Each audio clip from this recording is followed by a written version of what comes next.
മാളു ഒപ്പം ഉണ്ടെങ്കിലും ഇല്ലെങ്കിലും ഞാൻ കോൾ എടുത്തില്ലെങ്കിൽ അതിന് അതിൻ്റെതായ റീസൺസ് ഉണ്ടെന്ന് ഇനിയും തനിക്ക് മനസ്സിലായില്ലേ? കണ്ടിന്യൂസ് ആയിട്ട് ഇങ്ങനെ വിളിച്ചിട്ട് എന്തിനാ താൻ ബാക്കിയുള്ളവരെ ഡിസ്റ്റർബ് ചെയ്യുന്നത്? മറ്റുള്ളവരുടെ കണ്ടീഷൻ കുറച്ചൊക്കെ തനിക്കൊന്ന് മനസ്സിലാക്കിക്കൂടെ? ഇത് വളരെ ചീപ്പായി പോയി അലീന. ജോബിൻ, ഞാൻ നോ, ഒന്നും പറയണ്ട. ഇനി മേലിൽ ദൈവത്തെ ഓർത്ത് എന്നെ ഇങ്ങനെ ഡിസ്റ്റർബ് ചെയ്യരുത്. എനിക്ക് സൗകര്യമുള്ളപ്പോൾ ഞാൻ വിളിച്ചോളാം, അല്ലെങ്കിൽ ഇനി വിളിക്കാതിരുന്ന അത്രയും ഉപകാരം.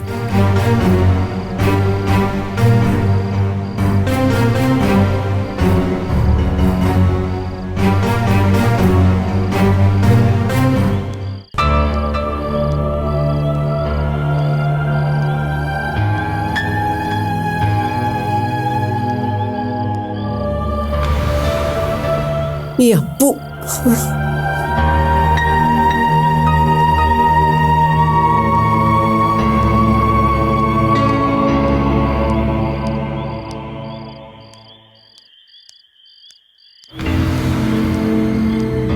എന്തായി? അപ്പനെ വിളിച്ച് കിട്ടിയോ? ഇല്ലെന്നേ, ഫോൺ ഇപ്പോഴും സ്വിച്ച് ഓഫാ. മാളുവിനെ ഒന്നും കൂടെ വിളിച്ചു നോക്കിയാലോ? അതുകൊണ്ട് എന്താ പ്രയോജനം? മാളും ജോബിനും അവിടുന്ന് പോകുന്നില്ലേ? അവരിപ്പോ വീടെത്തി കാണും. താൻ പേടിക്കണ്ട.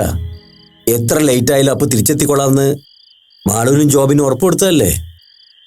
എന്നിട്ടും ഇത്രയും സമയമായിട്ട് അപ്പു ഇതുവരെ എത്തിയില്ലല്ലോ. ഫോണിലാണെങ്കിൽ ഒട്ട് വിളിച്ചിട്ട് കിട്ടുന്നുമില്ല. ചിലപ്പോ ഫ്യൂണറൽ ചടങ്ങൊക്കെ കഴിഞ്ഞ് ലേറ്റ് ആയിട്ടുണ്ടാവും ഇവിടുന്ന് ഇറങ്ങാൻ. താൻ പേടിക്കണ്ട, അപ്പം വന്നോളുന്നേ. നമുക്കൊന്ന് പോയി നോക്കിയാലോ ബേബി? ചിലപ്പോ അപ്പു തനിച്ച് എവിടെയെങ്കിലും പോയി ഇരിക്കുകയാണെങ്കിലോ? അതിനെവിടെ എന്ന് വെച്ചാൽ നമ്മൾ പോയി അന്വേഷിക്കുന്നത്. എൻ്റെ ബലമായ വിശ്വാസം അപ്പൊ നന്ദന്റെ വീട്ടിൽ തന്നെ സ്റ്റേ ചെയ്തിട്ടുണ്ടാവുന്ന. എങ്കിൽ പിന്നെ നമുക്ക് നന്ദനെ ഒന്ന് വിളിച്ചു നോക്കിയാലോ?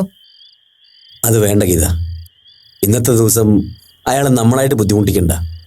ഒരു കാര്യം ചെയ്യാം, ഞാൻ ടൗൺ വരെ ഒന്ന് പോയി നോക്കിയിട്ട് വരാം.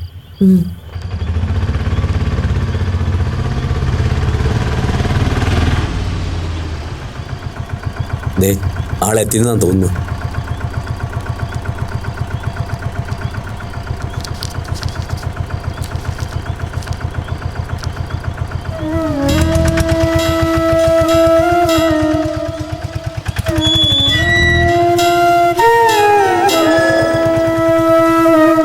എന്താ അപ്പു ലേറ്റ് ആയത്? ഫ്യൂണറൽ കഴിയാൻ വൈകിയോ? ഇല്ല, അത് കഴിഞ്ഞ് ഞാൻ നന്ദൻ സാറിൻ്റെ എന്നുള്ള ചേച്ചിയും കൂടെ സ്പെൻഡ് ചെയ്യാന്ന് വിചാരിച്ചു. അതേതായാലും നന്നായി. മിക്കവാറും രാവിലെ തന്നെ നന്ദന് വീണ്ടും ഹോസ്പിറ്റലിൽ അഡ്മിറ്റ് ആവേണ്ടി വരും. ഞാനൊന്ന് കിടക്കട്ടെ. ഒന്നും കഴിച്ചില്ലല്ലോ അപ്പു? എനിക്കൊന്നും വേണ്ട.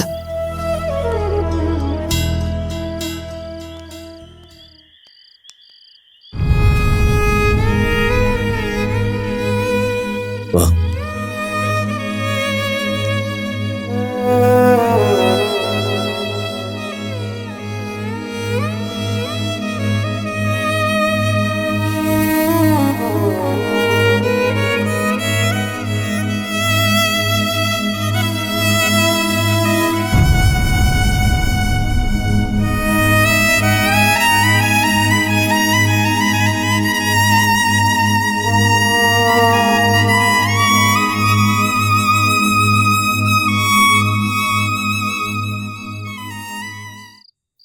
അപ്പോ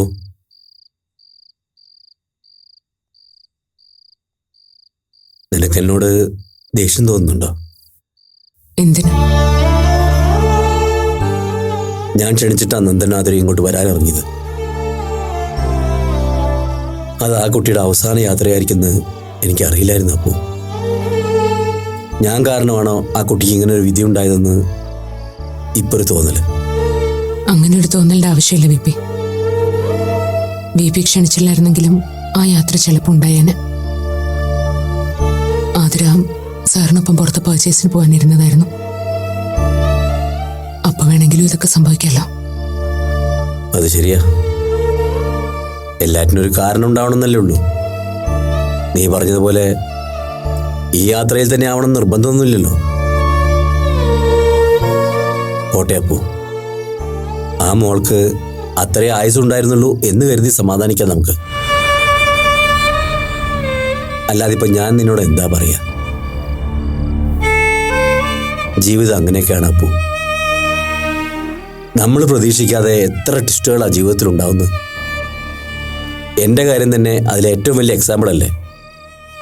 എൻ്റെ കാര്യം മാത്രമല്ല, നമ്മുടെ ഓരോരുത്തരുടെയും കാര്യം. ചിലത് നേടുന്നു, ചിലത് നഷ്ടപ്പെടുന്നു. അതെല്ലാം ലൈഫിൻ്റെ ഒരു പാർട്ടായി മാത്രം കരുതിയാൽ മതി. ഇനി ഈ രാത്രി നമ്മൾ അതേക്കുറിച്ച് അധികം സംസാരിക്കുന്നില്ല. നീ ഒന്ന് സ്വസ്ഥമായിട്ട് ഉറങ്ങാൻ നോക്ക്. ഉറങ്ങിക്കഴിയുമ്പോൾ മനസ്സിന് കുറേ ആശ്വാസം കിട്ടും. കിടന്നോ.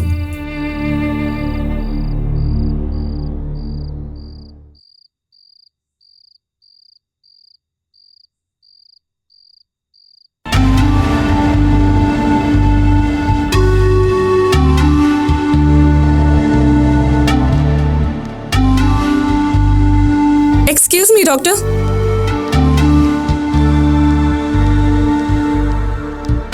എന്നെ അവോയ്ഡ് ചെയ്ത് പോവാണെന്ന് എനിക്ക് മനസ്സിലായി. ആയിക്കോളൂ, എനിക്ക് വിഷമമൊന്നുമില്ല. പക്ഷെ എനിക്ക് വേണ്ടി ഒരു 2 മിനിറ്റ് സ്പെയർ ചെയ്തോട്ടെ ഡോക്ടറെ? ഫസ്റ്റ് ഓഫ് ഓൾ, എനിക്ക് ജോബിനോട് സോറി പറയണം. എനിക്ക് അറിയില്ലായിരുന്നു ജോബിന് എന്താ സംഭവിച്ചെന്ന്. തൊട്ട് തലേ ദിവസം രാത്രിയില് വളരെ ഹാപ്പി ആയിട്ട് പിരിഞ്ഞവരാ നമ്മള്.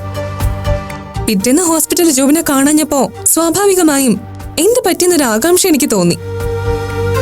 രാവിലെ ഞാൻ 1-2 പ്രാവശ്യം വിളിച്ചിരുന്നു. അതിനൊരു റിപ്ലൈ കോൾ ആയിട്ടോ മെസ്സേജ് ആയിട്ടോ ഒന്നും ഞാൻ കണ്ടില്ല. പിന്നെ ഞാനും ഇവിടെ തിരക്കിലായിരുന്നു. ഉച്ചയ്ക്ക് ബ്രേക്കിന് ഇറങ്ങിയപ്പോ ഞാൻ വീണ്ടും മെസ്സേജ് അയച്ചു. Please give me a reply എന്ന മെസ്സേജ് കണ്ടിട്ടും അതിനൊരു മറുപടി ഉണ്ടായില്ല. അപ്പൊ ശരിക്കും എനിക്ക് ടെൻഷനായി. വൈകിട്ട് ഡ്യൂട്ടി കഴിഞ്ഞിറങ്ങിയപ്പോ അത് ഞാൻ കണ്ടിന്യൂസ് വിളിച്ചോണ്ടിരുന്നത്. ഇന്നലെ മമ്മിയും കൂട്ടി ഹോസ്പിറ്റലിലേക്ക് ഇറങ്ങാനിരുന്നപ്പോഴാ ആതിര മരിച്ചു എന്ന് പറഞ്ഞ് ഫോൺ വന്നത്.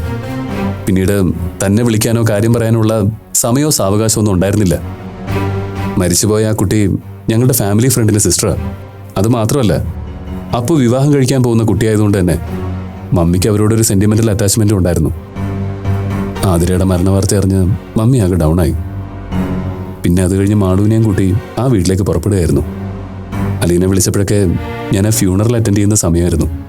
ആയിക്കോട്ടെ, എനിക്കത് മനസ്സിലാവും. പക്ഷേ ജോബിൻ എത്ര ടെറിബ്ലി എൻഗേജ്ഡ് ആണെന്ന് ഞാൻ എങ്ങനെ അറിയും? അറ്റ്ലീസ്റ്റ് ഒരു മെസ്സേജ് അതുപോലെ ഇടാനുള്ള സമയം ജോബിന് ഇല്ലാന്ന് പറഞ്ഞാ sorry, I don't understand. Message അയക്കണമെന്നല്ല, തന്നെ വിളിക്കണമെന്ന് തന്നെ ഉണ്ടായിരുന്നു എനിക്ക്. പക്ഷെ പറഞ്ഞല്ലോ അലീന, ആ തിരക്കിനിടയിൽ അതിനുള്ള മാനസികാവസ്ഥയിലല്ലായിരുന്നു ഞാൻ. അവിടുത്തെ കണ്ടീഷൻ എന്തായിരുന്നു എന്ന് തനിക്ക് പറഞ്ഞാൽ മനസ്സിലാവില്ല. Okay, I agree. പക്ഷെ ജോബിൻ ഫോൺ എടുത്തപ്പോ മാള് കൂടെ ഉണ്ടെന്ന് എനിക്ക് മനസ്സിലായി. അതുകൊണ്ടാണ് ഞാൻ പിന്നീട് വിളിച്ച് ഡിസ്റ്റർബ് ചെയ്യാഞ്ഞത്. രാത്രിയിൽ ജോബിന്റെ കോള് തിരിച്ചു വന്നപ്പോ എനിക്ക് വല്ലാതെ സന്തോഷം തോന്നി. ആ ഒരു എക്സൈറ്റ്മെന്റിലാ ഞാൻ ഫോൺ എടുത്തത്. പക്ഷെ ജോബിന്റെ റെസ്പോൺസ് എന്നെ മാനസികമായി വല്ലാതെ തളർത്തി കളഞ്ഞു. ഇറ്റ്സ് ഓക്കെ, ജോബിന്റെ ഫീലിങ്സ് എനിക്ക് മനസ്സിലാവും. ഇനി ഒരിക്കലും ഞാൻ ജോബിനെ ശല്യം ചെയ്യില്ല. നേരിട്ട് കണ്ട് അതൊന്ന് പറയണമെന്നുണ്ടായിരുന്നു. അലീന, പെട്ടെന്നുള്ളൊരു ദേഷ്യത്തിന് ഞാൻ തന്നോട് അത്ര റാഷായി സംസാരിച്ചത്. റിയലി ഞാനത് മീൻ ചെയ്തതേയില്ല. പക്ഷേ സംസാരിച്ച് വന്നപ്പോ ഏയ്, ഡസന്റ് മാറ്റർ. ഞാൻ പറഞ്ഞല്ലോ, മാള് കൂടെ ഇല്ലാതിരുന്ന കുറച്ച് ദിവസം, ടു ബി വെരി ഫ്രാങ്ക്, നിന്റെ കമ്പനി ഞാൻ ശരിക്കും എൻജോയ് ചെയ്തു. അതിന്റെ ഒരു സ്വാതന്ത്ര്യമോ അവകാശമൊക്കെ മനസ്സിൽ ബാക്കി കിടന്നുകൊണ്ടാവാം ഏത് സമയത്തും നീ എന്റെ ഫോണിന്റെ അങ്ങേ തലക്കലുണ്ടെന്നുള്ളൊരു തോന്നല് മനസ്സിലുണ്ടായിപ്പോയത്. അത് തെറ്റായിരുന്നു എന്ന് ഇന്നലെ കൊണ്ടെനിക്ക് മനസ്സിലായി. Really I am sorry Aleena, താനത് മനസ്സിൽ വെച്ചേക്കരുത്. സാരമല്ല, അവകാശമുള്ളവർ മടങ്ങി വന്നാ പിന്നെ ഔദാര്യം കിട്ടിയവർ പുറത്ത് നിൽക്കണമല്ലോ. അതിന് ഞാൻ എന്റെ മനസ്സിനിപ്പോ പാകപ്പെടുത്തിക്കൊണ്ടിരിക്കാം. അലീന പ്ലീസ്, താൻ അങ്ങനെയൊന്നും ചിന്തിക്കല്ലേ. ഇന്നലെ അങ്ങനെ സംസാരിച്ചതിന് ഞാൻ ക്ഷമ പറഞ്ഞല്ലോ, പിന്നെന്താ? ഡോക്ടർ, ജോർജ് സാർ തിരക്കുന്നു. എമർജൻസി ഉണ്ട്. എന്താ ഷെർലി? ഏതോ ഒരു പേഷ്യന്റിനെ കാർഡിയാക് അറസ്റ്റായിട്ട് കൊണ്ടുവന്നിട്ടുണ്ട്. ഡോക്ടർ പെട്ടെന്ന് ക്യാബിനിലേക്ക് വരാൻ പറഞ്ഞു. ശരി, ഞാൻ ഉടനെ വരാം. Don't feel bad. ഞാൻ ഒരിക്കൽ കൂടി തന്നോട് സോറി പറയുന്നു. ഇറ്റ്സ് ഓക്കെ, ഞാനും ജോബിനോട് ക്ഷമ പറഞ്ഞല്ലോ. ചെല്ലു, എമർജൻസി ഉണ്ടെന്നല്ലേ പറഞ്ഞത്. നമുക്ക് വൈകിട്ട് കാണാം. ഷുവർ, ഡ്യൂട്ടി കഴിഞ്ഞ് ഞാൻ വിളിക്കാം.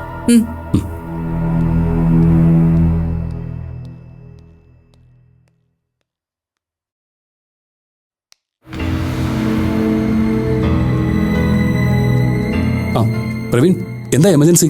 പേഷ്യന്റ് എവിടെ? ജസ്റ്റ് കാത്ത് ലാബിലേക്ക് കൊണ്ടുപോയതേ ഉള്ളൂ. തന്നോട് വേഗം അറ്റൻഡ് ചെയ്യാൻ ജോർജ് സാർ പറഞ്ഞു. ആരാ പേഷ്യന്റ്? VIP ആണോ? അത്ര VIP ഒന്നുമല്ല, എന്നാലും അയാളൊരു പൊളിറ്റിക്കൽ ഫിഗറാ. മീറ്റിംഗിൽ പ്രസംഗിച്ചുകൊണ്ടിരുന്നപ്പോൾ കുഴഞ്ഞു വീണതാ. ഓക്കെ മാനേജ്മെന്റിന് വേണ്ടപ്പെട്ട ആളാണെന്നാ പറഞ്ഞേ. ഓക്കെ. ജോർജ് സാർ ലാബിലേക്ക് പോയോ? ആ, സാർ ഇപ്പം അങ്ങോട്ട് പോയിട്ടുണ്ട്. താൻ വേഗം ചെല്ല്. ഓക്കെ പ്രവീൺ. ആരാ അസിസ്റ്റ് ചെയ്യാൻ? ഡോക്ടർ അഭിലാഷാ. അഭി അങ്ങോട്ട് പോയിട്ടുണ്ട്. ശരി, ഓക്കെ. നിങ്ങളെ ICUവിന്റെ കാര്യങ്ങളൊക്കെ ഒന്ന് അറേഞ്ച് ചെയ്യണേ. അതൊക്കെ ഞങ്ങൾ നോക്കിക്കോളാം. താൻ വേഗം ലാബിലേക്ക് ചെല്ല്. ഓക്കെ.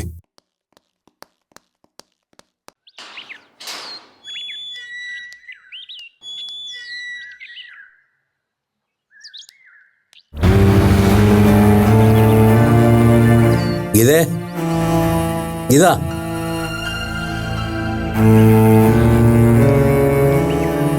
വാ വാ. ഇന്നലെ നീ ജോബിന്റെ കൂടെ പോയില്ലായിരുന്നോ? ഇല്ല അങ്കിൾ, തിരിച്ചു പോകാനായിരുന്നു പ്ലാൻ.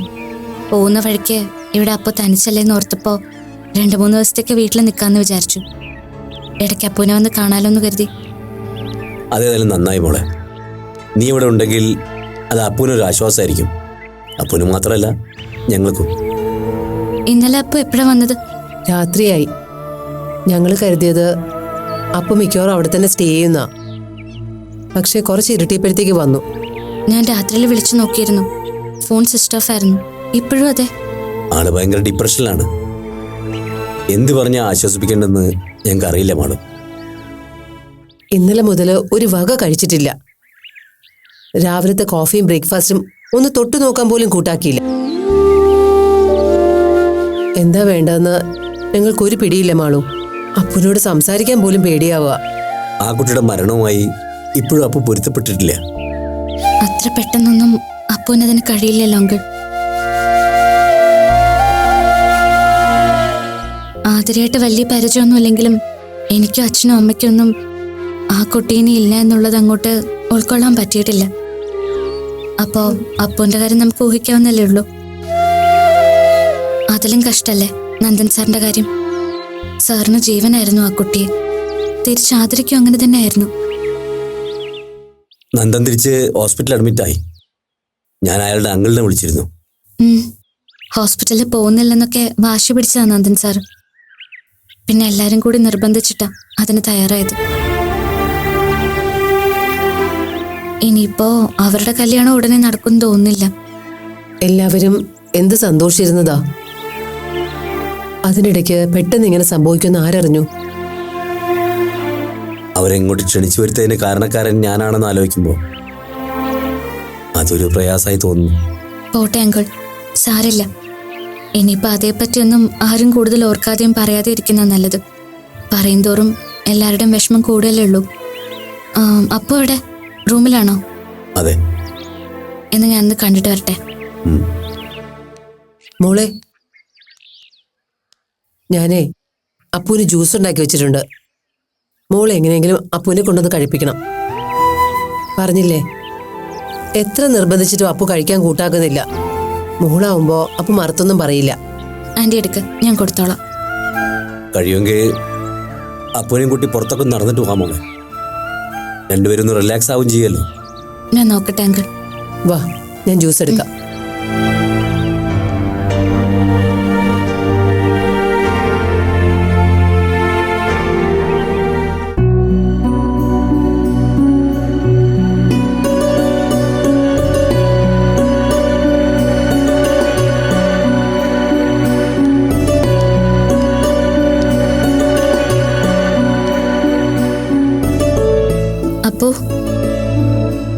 അപ്പോ എന്താ ഇത്?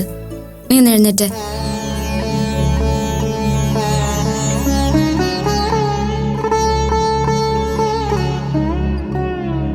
നീ എപ്പോ വന്നു? ഞാൻ വന്നിട്ട് കുറച്ചു നേരമായി. താഴെ അങ്കിളിനോട് ആന്റിയോട് സംസാരിക്കായിരുന്നു. ഡാ, ആദ്യം നീ ജ്യൂസ് കുടിക്കേ, എന്നിട്ടാവാ സംസാരമൊക്കെ. എനിക്കിപ്പോ വേണ്ട മാളു. അത് പറഞ്ഞാ പറ്റില്ല. നീ ഇത് കുടിച്ചേ. ഇന്നത്തെ ദിവസം നീ ഒന്നും കഴിച്ചിട്ടില്ലെന്ന് അങ്കിളും ആന്റിയും പറഞ്ഞല്ലോ. എന്താ അപ്പോ ഇത്? ഇത് കുടിച്ചേ.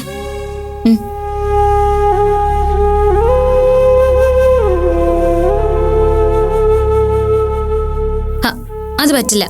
ഇത് മുഴുവൻ കുടിക്കേ. കുടിക്കപ്പോ.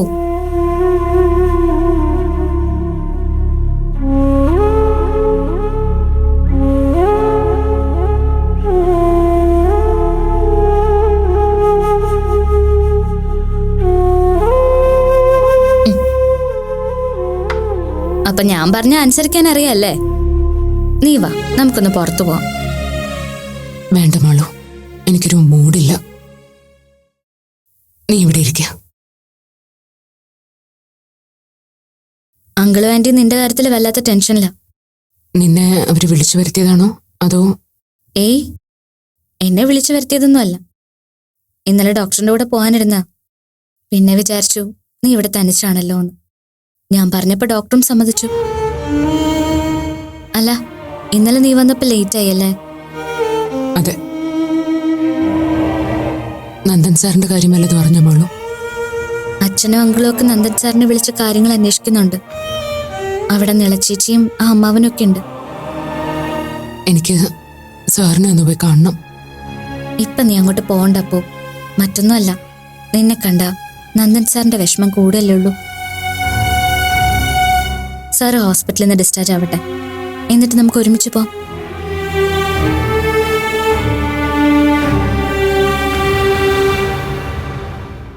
എന്ത് വിദ്യാഭാവ മനുഷ്യന്റെ.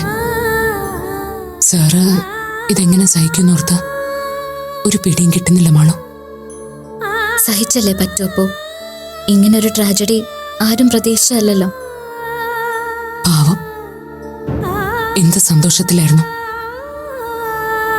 നന്ദൻ സാറിന്റെ കൂടെ ഇറങ്ങുമ്പോ കൂടി ആതിര എന്നെ വിളിച്ചിരുന്നു.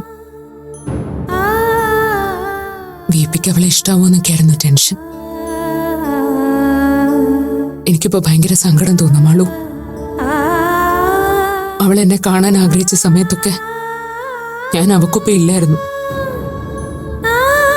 ഒടുവിൽ എന്നെയും എന്റെ വീട്ടുകാരെയും കാണാനായി അവളെ തേടി വന്നപ്പോ വിധി അവളെ തിരിച്ചു വിളിക്കുകയും ചെയ്തു.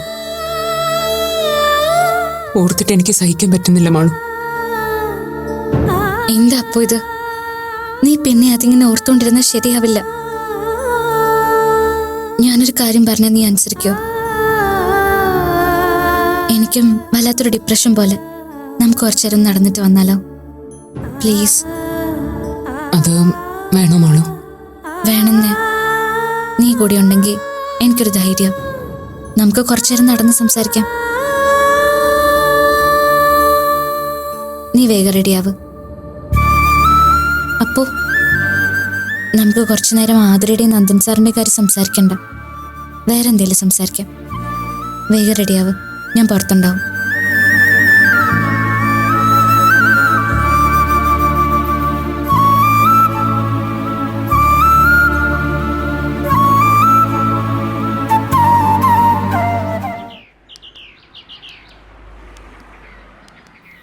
ബാംഗ്ലൂരിൽ നിന്ന് വന്ന ശേഷം ഡെയ്സി ആന്റിയെ പിന്നെ കണ്ടതേയില്ല. നീ എന്താ ഇന്നലെ ഡോക്ടറുടെ കൂടെ പോവാതിരുന്നേ? നിന്നെ കണ്ട് പിരിയുന്നിടം വരെ തിരിച്ചങ്ങോട്ട് തന്നെ പോകാനായിരുന്നു പ്ലാൻ. പക്ഷെ വഴിക്ക് വെച്ച് തീരുമാനം മാറ്റി. നിനക്ക് അവിടെ ഒരു കൂട്ടാവുമല്ലോ എന്ന് കരുതി. ഡോക്ടറോട് പറഞ്ഞപ്പോൾ ഡോക്ടർക്ക് സമ്മതം. അങ്ങനെ എന്നെ വീട്ടിൽ ഡ്രോപ്പ് ചെയ്തിട്ട് ഡോക്ടർ പോയി. അത് വേണ്ടായിരുന്നു മാളു. ആന്റിക്കും ഡോക്ടർക്കും ഒക്കെ നിന്നെ വല്ലാതെ മിസ് ചെയ്യുന്നുണ്ടാവും. അത് സാരില്ല, അവർക്ക് കാര്യം പറഞ്ഞാൽ മനസ്സിലാവുമല്ലോ. ആന്റിയെ വിളിച്ച് പറഞ്ഞപ്പോൾ എനിക്ക് ഫുൾ സപ്പോർട്ടായിരുന്നു. ഡെയ്സി ആന്റി നിന്നെ കാണാൻ വരുന്നുണ്ടെന്ന് പറഞ്ഞു. എല്ലാവർക്കും എന്നോട് സഹതാപേ ഉള്ളൂ. സത്യത്തിൽ എനിക്കിപ്പോ എന്നെ കാണാൻ വരുന്നവരെ ഫേസ് ചെയ്യേണ്ട മോള് വിഷമം. കാണാൻ വരുന്നവർക്കും എനിക്കും പരസ്പരം ഒന്നും പറയാനില്ലാത്ത അവസ്ഥ. ഡെയ്സി ആന്റിയുടെ വരവൊന്നും നീ അക്കൂട്ടത്തിൽ കൂട്ടണ്ട. ആന്റിയോട് സംസാരിച്ച ഒരു പോസിറ്റീവ് വൈബ് കിട്ടും നിനക്ക്. VP അമ്മയെ ഫേസ് ചെയ്യുന്നതാ ഇപ്പോഴത്തെ ഏറ്റവും വലിയ ടാസ്ക്.